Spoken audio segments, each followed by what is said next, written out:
Hello everyone, my name is Maksum Badar and you are watching M Quick Chemistry channel, and today we are going to learn another topic, that is electrochemicals. That is very important from your examination point of view. So here we go. I'm just going to start this topic, and for the better communication we will interact in Hindi. Okay.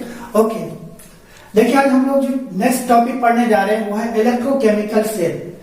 ये topic exam के point of view से बहुत ही important है और ज्यादातर बच्चों को electrochemical cell समझ में नहीं आती है ना। तो आपको बहुत ही गौर से देखना है और मैं एक एक पॉइंट यहाँ पे आपका क्लियर करूंगा और बहुत ही इंटरेस्टिंग टॉपिक होने वाला है, क्योंकि पूरा जो आप चैप्टर पढ़ोगे सारे के सारे इसी पे बेस्ड है और हम लोग हर एक वो सिंपल चीज पे ध्यान देंगे जिसके वजह से बच्चों को प्रॉब्लम आती है। ठीक है, तो स्टार्ट करते हैं इलेक्ट्रोकेमिकल सेल। तो इलेक्ट्रोकेमिकल सेल क्या है, इसको अगर हम डिफाइन करेंगे तो subscribe now and press the bell icon, never miss an update. Yes, it is a device,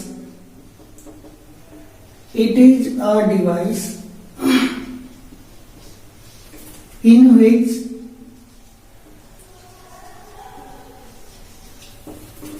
chemical energy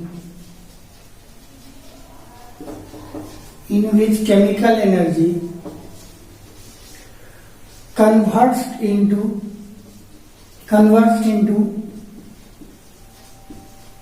electrical energy।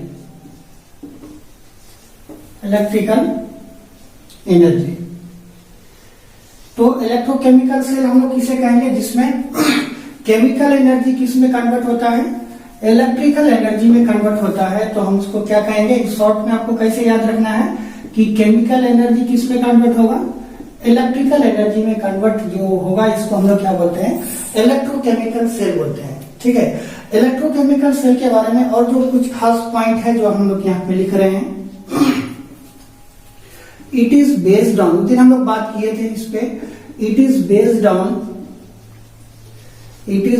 On indirect redox reaction. किस पे बेस्ड होता है, इनडायरेक्ट रिडॉक्स रिएक्शन पे होता है। ठीक है, ये इनडायरेक्ट रिडॉक्स रिएक्शन पे बेस्ड होता है। और इनडायरेक्ट रिएक्शन का मतलब क्या हो गया कि ये कितने कंटेनर में होगा, इट अकर्स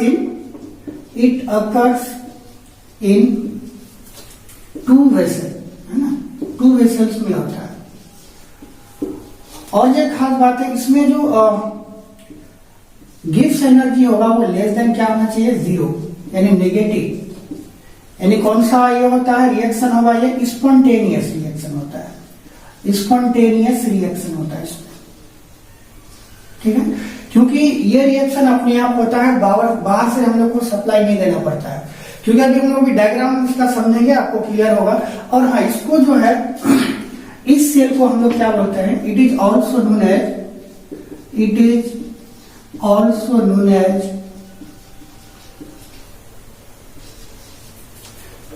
गैल्वेनिक सेल भी कहते हैं इसको हम लोग, गैल्वेनिक सेल इसलिए बोलते हैं क्योंकि एक बंदा है उसका नाम क्या है, लुइगी गैल्वेनी। ये साइंटिस्ट था, इसके नाम में 1870 ईस्वी में क्या किया था, इसने इस सेल को खोज किया था। साथ साथ इसको हम लोग क्या कहते हैं, इसको वोल्टाइक सेल भी बोलते हैं, वोल्टाइक सेल। ठीक है, तो वोल्टाइक सेल जो है किसके नाम से है, एलेजेंड्रो वोल्टा के नाम पे है, जो 1800 में ये दोनों बंदे ने क्या किया था, इस सेल पे काम किया था, इलेक्ट्रोकेमिकल सेल पे। ठीक है, कुछ और पॉइंट से लिखते हैं फिर हम लोग डायग्राम समझेंगे।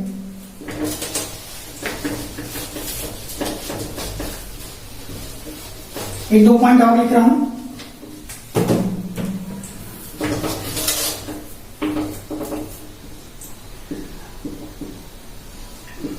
इट इज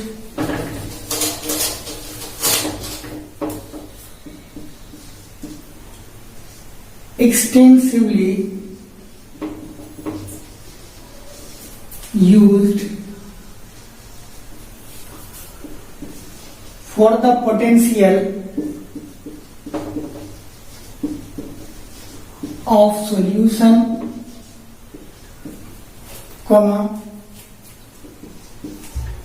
इक्विलिब्रियम कांस्टेंट, ये सब चीज के बारे में ये बताता है।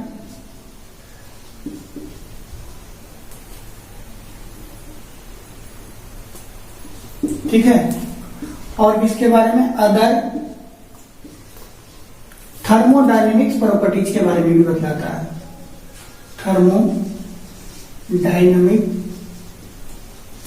हाँ इसके बारे में देखिए एक पॉइंट और हम लोग ऐड किए थे, इट इज 2 बार आ गया था, उसको मैं मिटा रहा हूं। It is extensively use for the potential of solution, equilibrium constant, other thermodynamics and solubility product. Solubility product, इसके बारे में हम लोग पढ़ेंगे डिटेल में, यानी ये बतलाता है। तो ये पूरा का पूरा इंफॉर्मेशन किसके बारे में था? इलेक्ट्रोकेमिकल सेल के बारे में कुछ पॉइंट थे। अब इसका हम लोग डायग्राम को समझेंगे। बड़ा सा डायग्राम बना रहे हैं ताकि आपको सारी चीज क्लियर होगा, बहुत ही इजी समझ में आएगा। देखिए इलेक्ट्रोकेमिकल सेल अभी हमने पढ़ा कि भाई इसको 2 वेसल्स में लिया जाता है। जो इलेक्ट्रोड होगा वो कितने वेसल में लेंगे? 2 वेसल में लेंगे, यानी 2 कंटेनर में लेंगे। मान लेते हैं हम लोग क्या करते हैं, एक इलेक्ट्रोड यहां पे लिया, एक इलेक्ट्रोड यहां लिया। बहुत बड़ा सा डायग्राम बना रहे हैं हम लोग,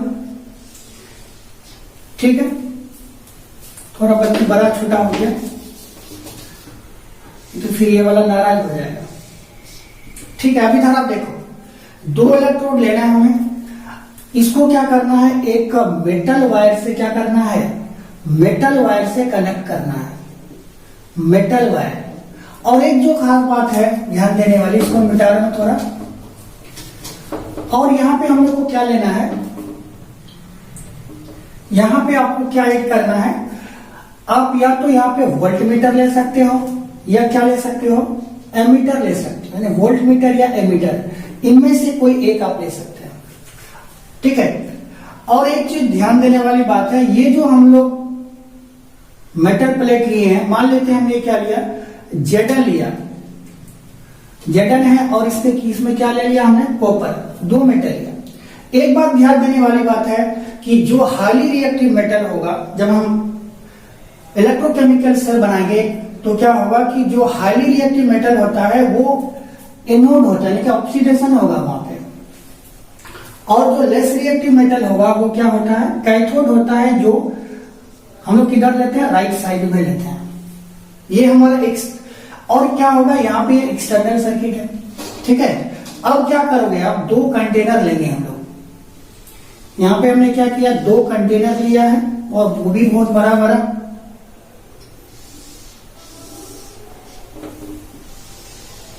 ठीक, ओके।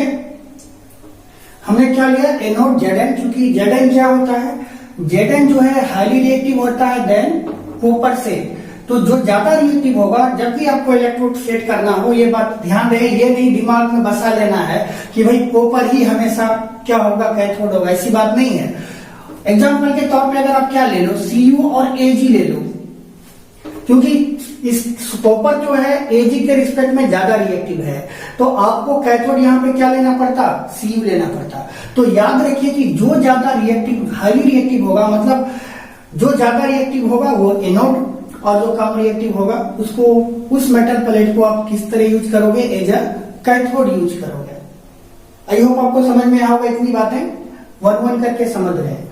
अब देखिए हम लोग यहाँ पे 2 कंटेनर लिए हैं, जेडन क्या हो गया, एनोड, और Cu क्या लिया, कैथोड। अब जो हम लोग यहाँ पे इलेक्ट्रोलाइट लिए हैं, तो ध्यान रखिए जिस टाइप का आप इलेक्ट्रोड ले रहे हैं, जैसे जेडन का हमने इलेक्ट्रोड लिया यहाँ पे, तो उसी का क्या लेंगे, उसी इसका जेडन SO4 इक्वस का हम लोग क्या ले लेते हैं, इलेक्ट्रोलाइट लेंगे, वो कितना का, 1m का। कैपिटल M का मतलब क्या होता है, मोलरिटी, आपने सॉल्यूशन चैप्टर में पढ़ा होगा।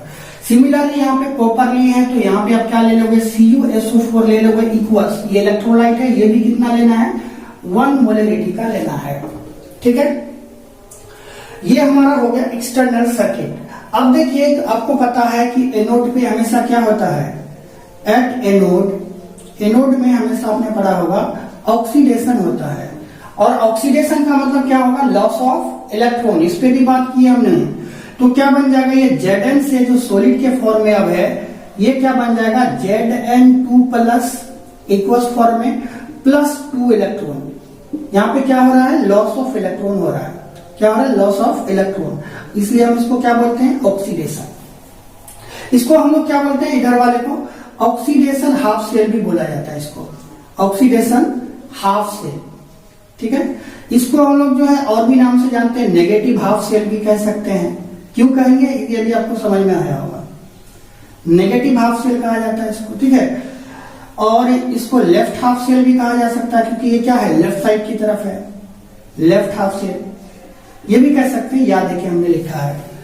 अब आप ये देखिए क्या हो रहा है कि 2 इलेक्ट्रॉन का लॉस हो रहा है। तो यहाँ पे जो इलेक्ट्रॉन है, 2 करके इलेक्ट्रॉन आपने देखा होगा, यहाँ पे ये जो इलेक्ट्रॉन है ये क्या होते हैं, इसके थ्रू से ये इलेक्ट्रॉन कहां पे आ रहे हैं, ये इलेक्ट्रॉन आ रहे हैं यहाँ पे, इस वाले पे आ रहे हैं, यानी कैथोड पे आ रहे हैं। तो ये नेगेटिव है, जिसकी वजह से एनोड यहाँ पे क्या आ जाता है, नेगेटिव, और यहाँ पे कैथोड क्या आ जाता है, पॉजिटिव आ जाता है। ठीक है, तो याद रखिए इलेक्ट्रोकेमिकल सेल में अभी हम आपको एक और सेल के बारे में पढ़ाएंगे जिसमें इलेक्ट्रोलिटिक और इलेक्ट्रोकेमिकल दोनों में समझने वाली बात है। आपने फिजिक्स में पढ़ा था कि पॉजिटिव हमेशा क्या होता है, एनोड होता है, और यहाँ कैथोड हमेशा क्या होता है, नेगेटिव होता है इलेक्ट्रोलिटिक सेल के कंडीशन में। लेकिन यहाँ पे जो हम लोग इलेक्ट्रोकेमिकल सेल पढ़ेंगे, यहाँ पे एनोड क्या होगा, नेगेटिव, और कैथोड क्या होगा, पॉजिटिव होगा। अब एक बात यहाँ समझने वाली बात है कि इलेक्ट्रॉन का डायरेक्शन किधर है। अब देख लीजिए लेफ्ट टू राइट हो रहा है, मतलब लेफ्ट टू राइट जा रहा है इलेक्ट्रॉन, तो करंट का डायरेक्शन क्या होगा, राइट टू लेफ्ट, यानी करंट का डायरेक्शन किधर होगा, इधर होगा, है ना। इसलिए हम लोग डायरेक्शन करंट का इधर दिखा रहे हैं। ठीक है, इतनी बात। अब एक जो खास बात यहाँ पे है, इलेक्ट्रॉन यहाँ पे जा रहा है, लॉस हो रहा है इलेक्ट्रॉन का। ठीक है, और ये जो Cu2 प्लस है, ये सॉरी Zn2 प्लस कहां पे आएगा, Zn2 प्लस इधर आएगा, नहीं सॉल्यूशन में, शॉर्ट सॉल्यूशन में मिलेगा। ठीक है, Zn2 प्लस, तो यहां पे क्या होगा कि बाकी ये भी टूट के क्या बनाएगा, Zn2 प्लस बनाएगा। तो एक टाइम ऐसा आएगा कि Zn2 प्लस इस सॉल्यूशन में आते जाएगा, जिसके वजह से यहाँ पे पॉजिटिव जो चार्ज है, पॉजिटिव का कंसंट्रेशन क्या हो जाएगा, बढ़ जाएगा, यानी Zn2 प्लस क्या हो जाएंगे, बहुत ज्यादा हो जाएंगे। ठीक है, सिमिलरली यहां पे क्या हो रहा है कि ये जो Cu2 प्लस ये टूट के क्या बनाएगा, Cu2 प्लस SO4 माइनस। ठीक है, गौर से समझिए। तो ये SO4 माइनस Cu2 प्लस, तो Cu2 प्लस यहाँ कहां पे जाएगा, Cu2 प्लस का डायरेक्शन कैथोड के पास जाएगा। तो कुछ देर के बाद ऐसा होगा कि यहाँ पे Zn2 प्लस का कंसंट्रेशन बढ़ जाएगा, और यहाँ पे किसका कंसंट्रेशन बढ़ जाएगा, यहाँ पे SO4 माइनस का कंसंट्रेशन क्या होगा, यानी नेगेटिव का कंसंट्रेशन यहाँ पे बढ़ जाएगा। बढ़ेगा कि नहीं बढ़ेगा, क्योंकि यहाँ पे SO4 माइनस क्या हो जाएंगे, बहुत ज्यादा हो जाएंगे, और यहाँ पे क्या ज्यादा हो रहे थे, Zn2 प्लस ज्यादा हो रहे थे। तो एक केस ऐसा आएगा कि जब Zn2 प्लस बहुत सारे हो जाएंगे यहाँ पे, तो ये क्या करेंगे, ये जो है इस इलेक्ट्रॉन को आउटवर्ड की तरफ फॉलो करने से रोकेगा। ठीक है, एट द सेम टाइम ये जो Cu2 प्लस उधर जा रहा है, क्या कर, हाँ एक जो खास बात यहाँ पे क्या देखना है कि यहाँ पे इलेक्ट्रॉन आ रहा है, इस पे कैथोड पे, देखिए यहाँ पे कैथोड पे इलेक्ट्रॉन आ रहा है, और यहाँ पे हम लोग का क्या है, SO4 माइनस भी बढ़ रहा है, जिसकी वजह से इन दोनों के बीच में क्या हो जाएगा, रिपल्सन हो जाएगा। होगा कि नहीं होगा। तो अब ऐसे केस में, क्योंकि क्या देख रहे हैं कि अब एक प्रॉब्लम क्रिएट हो रहा है यहाँ पे। ठीक है, तो जिसकी वजह से क्या होगा कि हमें इनको न्यूट्रलाइज करने के लिए कोई ऐसा चीज लेना पड़ेगा। तय बात है कि यहाँ पे Zn2 प्लस अगर बढ़ रहा है तो हमको कोई नेगेटिव एनाइन लेना पड़ेगा, और यहाँ पे क्या बढ़ रहा है, नेगेटिव बढ़ रहा है, तो इसका मतलब हमें यहाँ पे क्या लेना पड़ेगा, कोई पॉजिटिव चीज लेना पड़ेगा। तो इस प्रॉब्लम को हल करने के लिए, ठीक है, हम लोग क्या लेते हैं, एक शॉर्ट ब्रिज जो इन्वर्टेड जो इस टाइप का लेते हैं, एक पाइप। ठीक है, इन्वर्टेड यू शेप जो है, एक ग्लास का बना हुआ ट्यूब होता है, जिसको हम लोग क्या बोलते हैं, जिसको बोलते हैं हम लोग सॉल्ट ब्रिज। इसको क्या बोलते हैं, सॉल्ट ब्रिज कहते हैं। देखिए सॉल्ट क्यों कहा गया, इसको सॉल्ट इसलिए कहा गया क्योंकि हम लोग जो इसके अंदर जो चीज लेंगे, क्या क्या ले सकते हैं, इनर्ट इलेक्ट्रोलाइट लेंगे। क्या लेंगे, इनर्ट इलेक्ट्रोलाइट। इनर्ट इलेक्ट्रोलाइट में आप क्या क्या ले सकते हैं, KCl ले सकते हैं, NaCl ले सकते हैं, ठीक है, K2SO4 ले सकते हैं, AgNO3 ले सकते हैं, ये सारे के सारे आप ले सकते हैं एज एन इलेक्ट्रोलाइट, ठीक है। तो ये देखिए क्या होता है, गाढ़ा टाइप से इसके अंदर लिया जाता है। मान लो आपने क्या ले लिया, KCl ले लिया, ठीक है। KCl जो लिया, आप देखिए इधर क्या आएगा, इधर Cl माइनस आएगा, क्योंकि इधर आपको क्या लाना पड़ेगा, नेगेटिव, और इधर क्या आ जाएगा, इधर आ जाएगा आपका K प्लस, यानी पॉजिटिव चीजें आएंगी। और यहाँ पे जो है हम लोग कॉटन प्लग लगाते हैं। क्या लगाते हैं, इसको थोड़ा मैं मिटा रहा हूं, यहाँ पे कॉटन प्लग लेते हैं। कॉटन प्लग, या इसको हम लोग कॉटन ऊल भी बोलते हैं, कॉटन ऊल, या कहीं क्या लिखा है कि आप फिल्टर पेपर भी ले सकते हैं, ठीक है, ये लिया है। तो बेसिकली हम लोग कॉटन प्लग या कॉटन ऊल लेते हैं, ठीक है। तो ये सॉल्ट ले रहे हैं और कैसा, इनर्ट हो।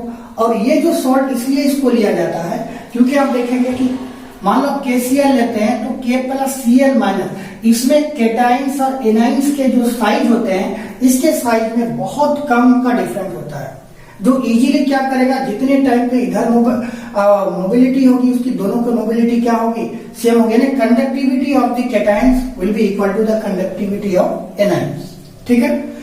अब हम लोग क्या देखेंगे कि हाँ, ये देखिए ये जो सॉल्ट ब्रिज है, ये सॉल्ट ब्रिज क्या कर रहा है, एज इनर सर्किट का काम कर रहा है। किसका, इनर सर्किट का। अब कहोगे कि सर अगर हम लोग यहाँ पे वायर लेते तो क्या दिक्कत थी। देखिए वायर अगर आप लेते, क्योंकि यहाँ पे जो मोशन होगा केटाइंस और एनाइंस के तौर पे होगा, ठीक है ना, तो इसलिए वायर से आप क्या कर सकते हैं, वायर में केटाइन एनाइंस तो फॉलो नहीं होगा ना, यहाँ पे फॉलो इसलिए हो रहा है क्योंकि ये इलेक्ट्रॉन के तौर पे फ्लो हो रहा है। तो इसलिए हम लोग यहाँ पे क्या लेते हैं, शॉर्ट ब्रिज लेते हैं। तो ये पूरा का पूरा क्या है, डायग्राम है। अब हम लोग सॉल्ट ब्रिज के बारे में भी पढ़ेंगे, ये सॉल्ट ब्रिज का फंक्शन क्या है, कभी कभी आ जाता है। और हाँ, इधर देखिए राइट में क्या लिए थे हम लोग, राइट पे कैथोड लिए थे, तो एट कैथोड क्या हो जाएगा, यहाँ पे कैथोड पे रिडक्शन होता है, रिडक्शन का मतलब गेन होता है। तो यहाँ पे क्या होगा, Cu2 प्लस इक्वल्स, और 2 इलेक्ट्रॉन लेके ये क्या बन जाएंगे, CuS बन जाएंगे। तो यहाँ पे गेन ऑफ इलेक्ट्रॉन होता है। इसको याद रखने के लिए हम लोग एक A2 मेमोरी में भी याद रख सकते हैं। A2 मेमोरी क्या है, LOAN लॉन, एक याद रखना है, L फॉर लेफ्ट, ठीक है जी, O for oxidation, A for anode, और N फॉर नेगेटिव, ठीक है। तो इसके लिए आप लेफ्ट साइड में अगर आपको याद रहेगा तो उधर ऐसे याद रहेगा, ठीक है। अब जो हम लोग क्या करेंगे, थोड़ा सा समझ लेते हैं सॉल्ट ब्रिज के बारे में, इसका फंक्शन क्या है। सॉल्ट ब्रिज, सॉल्ट ब्रिज जो है इसके बारे में समझेंगे, इसका फंक्शन क्या है। फंक्शन देखिए, सबसे पहले तो सॉल्ट ब्रिज क्या होता है, यू ट्यूब, है ना। इसके अंदर हम लोग क्या लेते हैं, इनर्ट इलेक्ट्रोलाइट लेते हैं। इसके अंदर क्या लेते हैं, इनर्ट इलेक्ट्रोलाइट।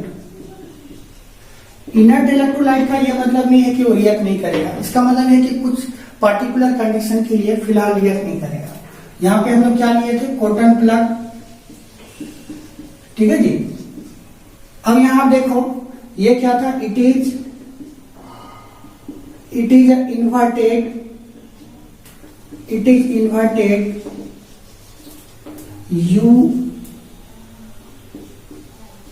inverted U2, है ना, formed by ग्लास। बेसिकली ये ग्लास का बना होता है, ठीक है ना। इसके अंदर हम लोग क्या लेते हैं, inert electrode, inert electrolyte, sorry inert electrolyte जो होगा इसमें क्या होगा, जेली लाइक होता है। अगर अगर क्या होता है, ये अगर जो होता है, अगर लिया जाता है, जो क्या होता है, गाढ़ा टाइप से होता है, विस्कस, ठीक है ना, जो क्या होगा, जेली लाइक होता है, जेल के तरह, जेली लाइक, है ना। तो इसमें हम लोग नेट इलेक्ट्रोलाइट के तौर पे क्या क्या लेते हैं, कभी कभी आपका ऑब्जेक्टिव में भी पूछ लेता है, इसको याद रखना है। आपको क्या लेना है, NaCl, KCl, ठीक है, K2SO4, AgNO3, ये सारे लेने हैं, ठीक है। और नोट आपको यहां पे रखना। और एक फंक्शन देखिए, ये तो हो गया इसके बारे में, इसका फंक्शन क्या क्या हो गया। एक नंबर एक, इट कनेक्ट्स, ये जोड़ता है, it connects to half cell, पहला काम इसका है, it connects to half cell. दूसरा point, it maintains the electrical neutrality, ठीक है। जो देख रहे थे एक में बढ़ रहा था घट रहा था, उसको क्या करता है, मेंटेन करता है इलेक्ट्रिकल न्यूट्रलिटी को इन द इनर सर्किट, ठीक है। तीसरी चीज जो है, इसमें जंक्शन जो है क्रिएट होता है liquid, it minimise the liquid junction potential,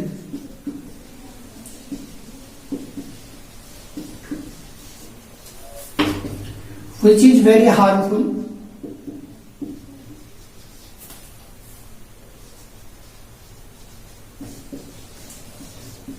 for the cell, है ना।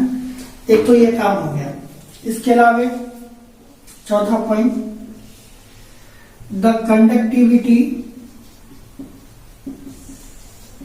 ऑफ कैटाइंस इज लगभग क्या होता है, इक्वल होता है, is equal to the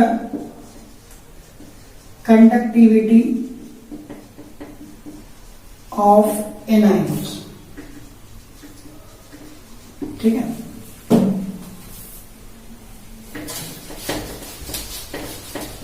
और एक नोट याद रखना है,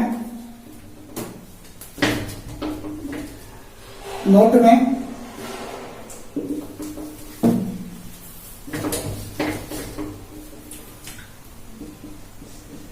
if any of the half cell, if any of the half cell contains Ag plus, Ag2 plus, Pb2 plus, ठीक है। अगर कोई भी हाफ सेल अगर Ag या Pb2 का बना हो, then we will not use KCl or NaCl, ठीक है। तो हम लोग क्या नहीं करेंगे, यूज नहीं करेंगे KCl या NaCl का। अदरवाइज क्या हो सकता है, otherwise Subscribe now and press the bell icon. Never miss an update.